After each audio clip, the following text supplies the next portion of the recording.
Giovana Victor, seja muito bem-vinda, secretária. Boa tarde, mais uma vez. Boa tarde, Lorena. Boa tarde, Vitor. E boa tarde a todos os ouvintes e a audiência também conosco aqui no Boa Tarde Bahia. Secretária, a secretária esteve um tempo fora, estudando, inclusive na área do direito tributário, na área da gestão tributária também, e quando retornou, houve uma mudança no organograma, vamos colocar assim, de quem estava como subsecretário da Cefaz. Chegaram a ventilar também, durante sua ausência, uma possível saída sua da Secretaria da Fazenda. Eu queria saber se de fato Giovana Victor continua ou não continua na Secretaria da Fazenda e por que essa saída do subsecretário? É muito interessante isso, né, Vitor? Ninguém me pergunta, nossa, mas você tirou férias para ir estudar? Essa nunca é a pergunta, é sempre o drama, né? O drama sempre chama mais atenção. Walter Caire é subsecretário de Fazenda há mais de 8 anos. Quando eu cheguei aqui, já o encontrei aqui atuando junto com o governador Paulo Souto. Foi um privilégio, é um homem absolutamente experiente, foi secretário de Estado de Fazenda e se tornou um amigo. E, na verdade, ele também, do ponto de vista de vida, de trajetória, avaliou que estava no momento de se aposentar e ia se aposentar no início do ano. E aí eu pessoalmente falei, Walter, eu vou querer tirar umas férias, eu vou tirar umas férias maiores e gostaria que você ficasse até o meu retorno. E nós já tínhamos tratado com o prefeito, nós já sabíamos quem seria o indicado a subsecretário. Então, assim, as pessoas às vezes gostam um pouco mais de assunto e de drama, né? Pra gente as coisas estavam tão bem resolvidas que isso nem foi uma questão. Eu saí de férias, o Walter adiou a aposentadoria. Quando eu voltei, ele se aposentou e o prefeito anunciou quem a gente já havia combinado que seria substituto do Walter. É só isso. Pronto, tá explicado, né? Houve muita especulação, principalmente durante a ausência de Giovana, por isso que eu quis saber. Pois é, e a gente não pode nem viajar de férias, né? A gente tira férias, vai estudar. Fui para uma academia em Berlim, chamada Hertz Escola de Governo, de Governança, que é uma espécie de um INSPER alemão. E lá eu pude me aprofundar em questões relacionadas à política fiscal, monetária, inclusive a questões da reforma tributária, escrevi artigos, assisti palestras importantes do Banco Central Europeu, FMI, por exemplo, fiz uma literatura muito profunda, inclusive vou escrever um texto sobre Salvador, comparando o Morar Melhor com o programa Mané Dendê, do ponto de vista de implementação de políticas públicas. Então, foi uma atividade muito interessante e eu espero poder retornar à cidade esse meu período de aprofundamento de estudos lá na Alemanha. Claro, e a gente vai querer saber também. Agora, Giovana, a gente está conversando com a secretária da Fazenda aqui de Salvador, Giovana Victor. A Justiça autorizou, inclusive, a Cefaz a aplicar um regime de cobrança de impostos de grandes devedores. Como é que funciona isso na prática? Tem muita gente devendo e valores altos, por exemplo? Então, esse público é de cerca de 5 mil empresas. Olha só, tem uma modalidade no nosso direito tributário que algumas empresas prestadoras de serviço, elas funcionam chamado substituto tributário. O que isso significa dizer? Que ela retém o imposto de uma empresa de serviços que ela contrata para repassar para a gente. Por isso que chama substituto tributário, porque ela está atuando em nome da administração para reter um imposto que ela recolheu de outra empresa. Então, essa outra empresa que foi contratada por essa maior, ela já pagou o ISS dela. Essa maior reteve e muitas vezes não passa para a Cefaz. Fica indevidamente com esses recursos. E, às vezes, por reincidentes vezes, muitas vezes. Então, o que a gente tem combinado agora, e acertamos, inclusive o Tribunal de Justiça já nos deu parecer favorável, que é o seguinte, olha, se você deixar de pagar a prefeitura por 4 meses seguidos, ou em 6 meses seguidos, 4 vezes de forma intercalada, no período de 1 ano, você é considerado um devedor assíduo. Então, você vai continuar podendo exercer sua atividade econômica, etc., mas vai ter um pouquinho mais de dificuldade de emitir uma nota fiscal, vai ter que pagar o imposto antes de emitir a próxima. Então, isso tudo é para manter o ambiente da nossa cidade justo e isonômico na atividade econômica, porque não pode. Por exemplo, uma clínica médica. Todas as clínicas estão pagando o ISS de forma correta, tempestiva e no prazo. E aí, 1 ou 2 resolve que vai reter e vai ficar com o ISS daqueles prestadores de serviço que ela contratou, vai ficar devendo à prefeitura, etc. Não pode. Nós temos que ser justos e manter a atividade econômica equilibrada e isonômica aqui no nosso município, para que não haja uma desvantagem competitiva para aqueles que estão arcando corretamente com seus impostos. Secretária, a gente tem acompanhado o debate sobre a reforma tributária no Congresso. Por exemplo, o ICMS é um imposto do governo do estado, o ISS, que é o imposto sobre serviço, é um imposto arrecadado principalmente pelos municípios, pelos municípios, e é uma fonte de arrecadação considerável nos cofres municipais. E há uma ideia de extinção desses impostos locais e ter só um imposto único com suas parcelas de contribuição para cada ente. Mas há um lobby pesado no Congresso para a manutenção do ISS justamente por causa dos municípios. Muitos dependem dessa renda para poder fazer circular a economia local. Qual é a posição da secretária sobre essa reforma tributária e justamente sobre essa possível extinção do ISS? Olha, a extinção do ISS, ela tem duas consequências para o município. A primeira é que nós perdemos uma autonomia importante, que é aquela de definir vetores de indução de crescimento econômico para o município, como, por exemplo, redução de ISS para a implantação de hospitais, porque você quer atrair um polo de serviços de saúde. Nós perdemos essa autonomia. Isso é uma questão ruim, uma questão grave. Não necessariamente perderemos a arrecadação. A nossa avaliação é que, inclusive, nossa arrecadação vai se manter ou com potencial até de aumento. Agora, essa reforma tributária, ela tem uma vantagem para um município como Salvador, que é a questão da cobrança do imposto no destino. Né? Muito do imposto de Salvador, e por isso eu estou tão envolvida nesse debate, fica em Barueri, Vitor Pinto. Fica em São Paulo, porque as empresas sede de prestadores de serviço aqui estão instaladas nessas cidades. Por exemplo, a empresa presta serviço aqui em Salvador, mas a sede dela fica no interior em São Paulo, por exemplo. E o ISS fica lá. Não é todo. Existe uma dupla regulação, tudo é lei complementar. Isso não é uma decisão do município. Tem uma lei complementar que diz quais são os serviços que serão tributados no destino, onde o ISS vai ficar no destino, como é saúde, educação, tecnologia, logística. Todo o ISS desses serviços fica em Salvador. Mas leasing, serviços bancários, cartão de crédito, franchising, isso tudo vai ficar aonde a empresa é sediada e não aonde é prestado o serviço. E aí, esse imposto que é nosso, porque foi o cidadão soteropolitano que pagou, está indo para essas cidades. Então, acho que tem essa grande vantagem a reforma tributária, que é a gente ficar com o imposto que a gente gera para o país. Então, existem vantagens e existem desvantagens nessa reforma tributária. Nós precisamos avaliar o texto que virá do relator, para aí, então, nos manifestar de uma forma mais segura. Agora, uma coisa é certa, ainda que haja a junção do ICMS com o Imposto sobre Serviços, nós precisaremos ter a governança desse imposto, ou seja, a gestão de para onde vai esses impostos, ela tem que ser compartilhada entre estados e municípios. Então, isso é um pressuposto que nós temos também. Para quem sintonizou agora, ligou a TV agora, estamos com a secretária da Fazenda aqui de Salvador, Giovana Victor. Tem um ouvinte aqui perguntando, secretária, em relação à negociação para quem está devendo o IPTU. Ouvinte de final de telefone 6874.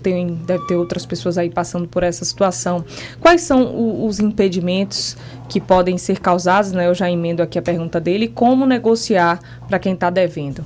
Olha, a gente não recomenda que o contribuinte fique devendo à prefeitura, porque o nome dele vai ser protestado, vai para o CADIM, etc.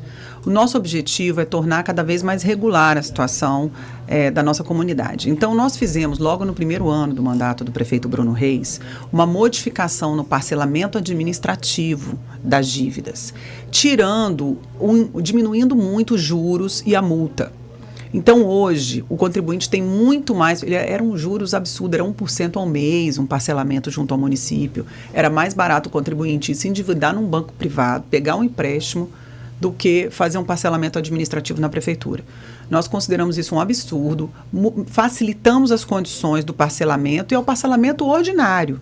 Então, inclusive, pelo próprio site da Cefaz, o contribuinte pode entrar, parcelar em até 60 vezes a sua dívida, se for, né, relativa aos exercícios anteriores, e a relativa a 2023 é só pagar realmente com a multa deste mês, deste ano, aquela parcela que eventualmente a pessoa perde um mês.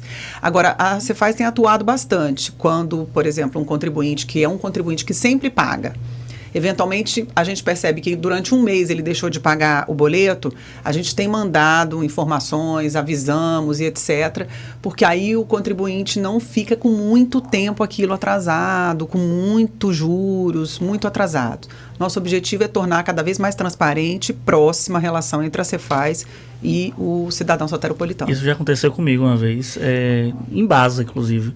Passei o ano todo pagando a Embasa, tudo direitinho.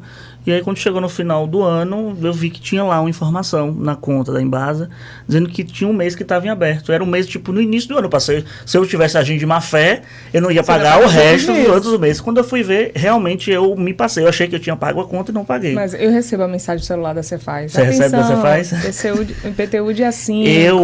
Eu fico no seguinte, se o desconto do à vista for bom, viu, dona Giovana? Esse ano não foi não, aí, viu, secretária? Eu pago à vista. Se não, a gente bota lá parcelado. Eu achei pouco, não valeu a pena não. Foi baixo, para o ano que vem aí fica a dica. Mas sobre isso, a arrecadação do IPTU, como é que está neste ano de 2023, comparado a 2022, 2021, logo depois desse cenário pós-pandêmico? É estável. Nós temos uma arrecadação estável, nós realmente só estamos percebendo o reajuste da inflação e um aumento um pouco na quantidade de imóveis, que são aqueles que são efetivamente entregues no período, são imóveis novos. Então, o IPTU vem arrecadando de forma estável, aumentando apenas ali realmente o da inflação, que foi o que nós colocamos realmente na planta genérica.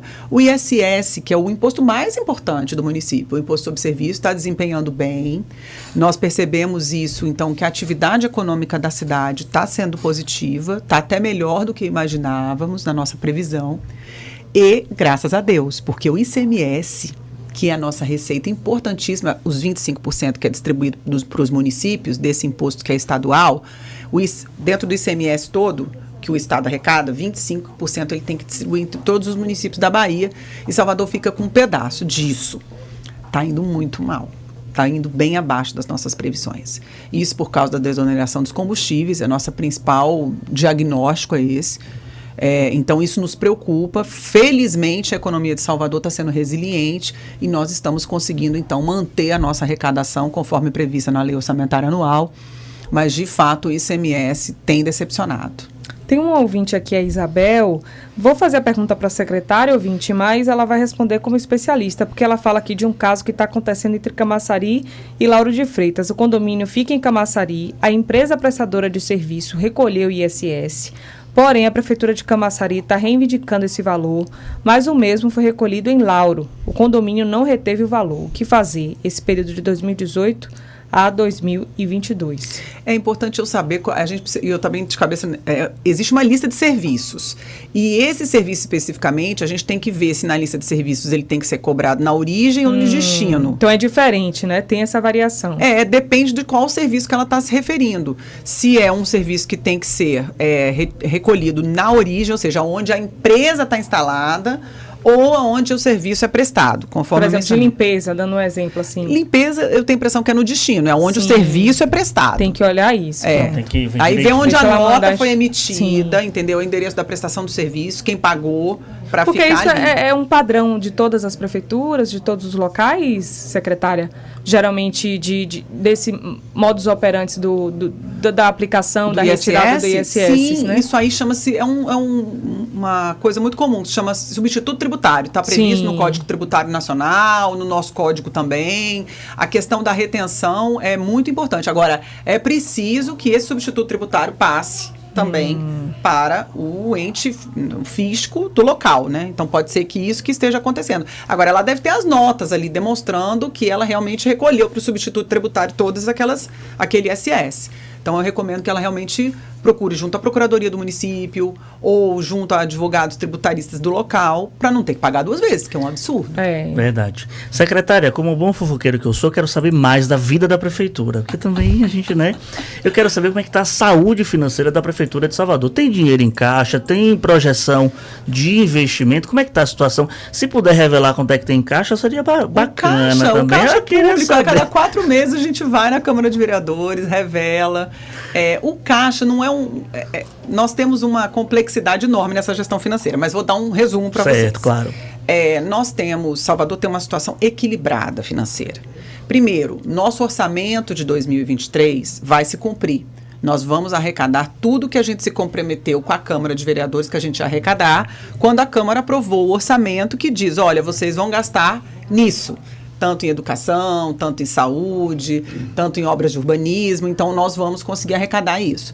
E nós temos recursos que vêm da poupança do ano anterior, que são recursos que também são utilizados para investimentos em obras.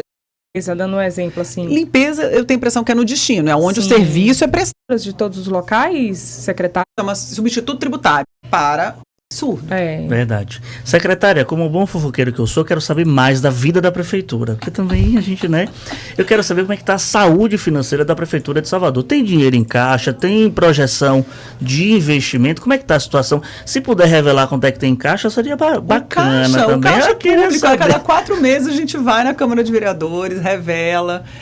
O caixa não é nós temos uma complexidade enorme nessa gestão financeira, mas vou dar um resumo para vocês. Certo, claro. Salvador tem uma situação equilibrada financeira. Primeiro, nosso orçamento de 2023 vai se cumprir. Nós vamos arrecadar tudo que a gente se comprometeu com a Câmara de Vereadores que a gente ia arrecadar, quando a Câmara aprovou o orçamento que diz, olha, vocês vão gastar nisso. Tanto em educação, tanto em saúde, tanto em obras de urbanismo, então nós vamos conseguir arrecadar isso. E nós temos recursos que vêm da poupança do ano anterior, que são recursos que também são utilizados para investimentos em obras e etc., e também para contrapartida de empréstimos. Então nós temos uma situação muito equilibrada. Você está falando aí que você gosta das novidades. O prefeito Bruno Reis está fazendo essa semana uma série de reuniões técnicas com todas as secretarias, avaliando os principais projetos, vendo as prioridades, vendo o recurso. Então, há uma gestão muito fina, muito responsável de Salvador com os recursos que nós arrecadamos da sociedade. Isso se transforma em obras, entregas diariamente, manutenção da cidade também. Então, realmente, hoje mesmo ia ser mais uma entrega, mas cancelou por causa da chuva, etc. Mas amanhã o prefeito, toda noite o prefeito está na rua fazendo entregas, seja do Morar Melhor, seja de equipamentos esportivos e de lazer. Enfim, nós temos uma situação equilibrada, coordenada na nossa situação financeira. Mas valor. Até que tem caixa. Então, o caixa, entre os recursos desse ano, que já estão comprometidos, existem os recursos que vieram do ano passado, mas o que a gente pode dizer uma é o seguinte, média de quanto, assim? Porque, assim, a gente Semineto tem em dizia caixa que pegou a prefeitura sem zero, sem nenhum valor em conta, e que deixou a prefeitura superavitária, com um valor considerável. Sim. Então, assim, tem uma média... O prefeito deixou em caixa no ano passado, para este ano, cerca de R$1 bilhão.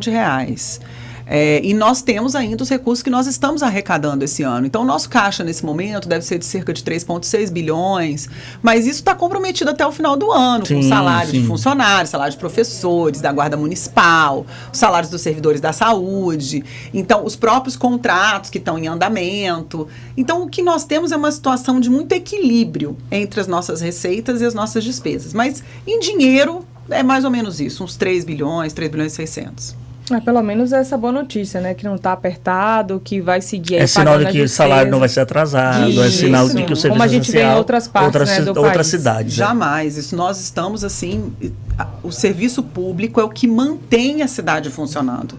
Então essa é a nossa prioridade. No início do ano, os primeiros recursos financeiros que entram são separados e bloqueados para a gente pagar 13,3 folhas de pagamento, né? Que é o 13º e mais as férias. Sim. Então, esse dinheiro pra gente é sagrado. Para a gente finalizar, não poderia faltar essa pergunta aqui, o Anilton, nosso ouvinte, gostaria de perguntar para a secretária sobre o IPTU. Onde está a isonomia quando temos 2 apartamentos no mesmo condomínio com diferença de cobrança de IPTU em 5 vezes, né? Ele está falando aqui, acho que da última vez que a secretária esteve aqui, a gente falou disso também, dessa diferença, né? De um apartamento no mesmo local cobrar IPTU diferente. Os vizinhos ficam ali se questionando, isso, né? A gente tem que ter muita atenção, Lorena. A gente, desses últimos 2 anos para cá, fizemos 2 razões. Lembra que a gente falava dessa questão da diferença do preço do IPTU? Sim. A primeira, erro. Se dentro do mesmo prédio, o apartamento foi entregue no mesmo ano e tem o mesmo tamanho, esses 2 apartamentos têm que ter o mesmo IPTU. Isso, se tiver um IPTU diferente, é erro. E nós já fizemos um trabalho de saneamento imenso nesses últimos 2 anos. E a nossa expectativa é que essas ocorrências elas sejam cada vez mais raras e, quando acontecerem, por favor, que sejam comunicadas à Cefaz. Esse é o primeiro motivo. E o segundo é aquele o da trava, que até 2014 os apartamentos que foram entregues são sendo cobrados na planta genérica antiga e os novos são dentro da planta genérica atualizada. E que nós já deixamos bem claro que a gente não poderia fazer um aumento muito súbito desses da planta antiga, porque seria um aumento muito elevado. E por isso nós já temos aprovado até o final do ano que só será reajustado o IPTU de 2024 pela inflação. Então, esse é um debate que não vai acontecer esse ano, já está resolvido. Mas os apartamentos que possuem esse tipo de disparidade do IPTU, o que é que a pessoa deve fazer? Tem uma situação que quando ela vai comprar um apartamento que foi entregue a partir de 2014, ela já sabe que o IPTU dela é cobrado com a planta genérica nova. Esse que você está falando que não tem jeito, é legal. Entendi, é legal. Isso é uma situação legal instalada. Agora, se dentro do mesmo prédio, 2 vizinhos com apartamento igual, entregue no mesmo dia, tem um valor de IPTU diferente, aí eu solicito que mande para o nosso atendimento, salvador.ba.gov.br, que é para a gente realmente corrigir o cadastro, porque aí tem um erro. Mas, se um apartamento é antigo, entregue antes de 2014, e o outro é um novo, entregue a partir de 2014, por questões jurídicas, legais, aí há uma diferença sim. Esses até 2014 estão naquela trava, lembra? Sim. E os novos estão sendo cobrados corretamente dentro da planta genérica atualizada. Perfeito. Secretária, muito obrigado por ter aceitado nosso convite e dizer que os microfones aqui estão sempre abertos. Eu que agradeço e me coloco à disposição também para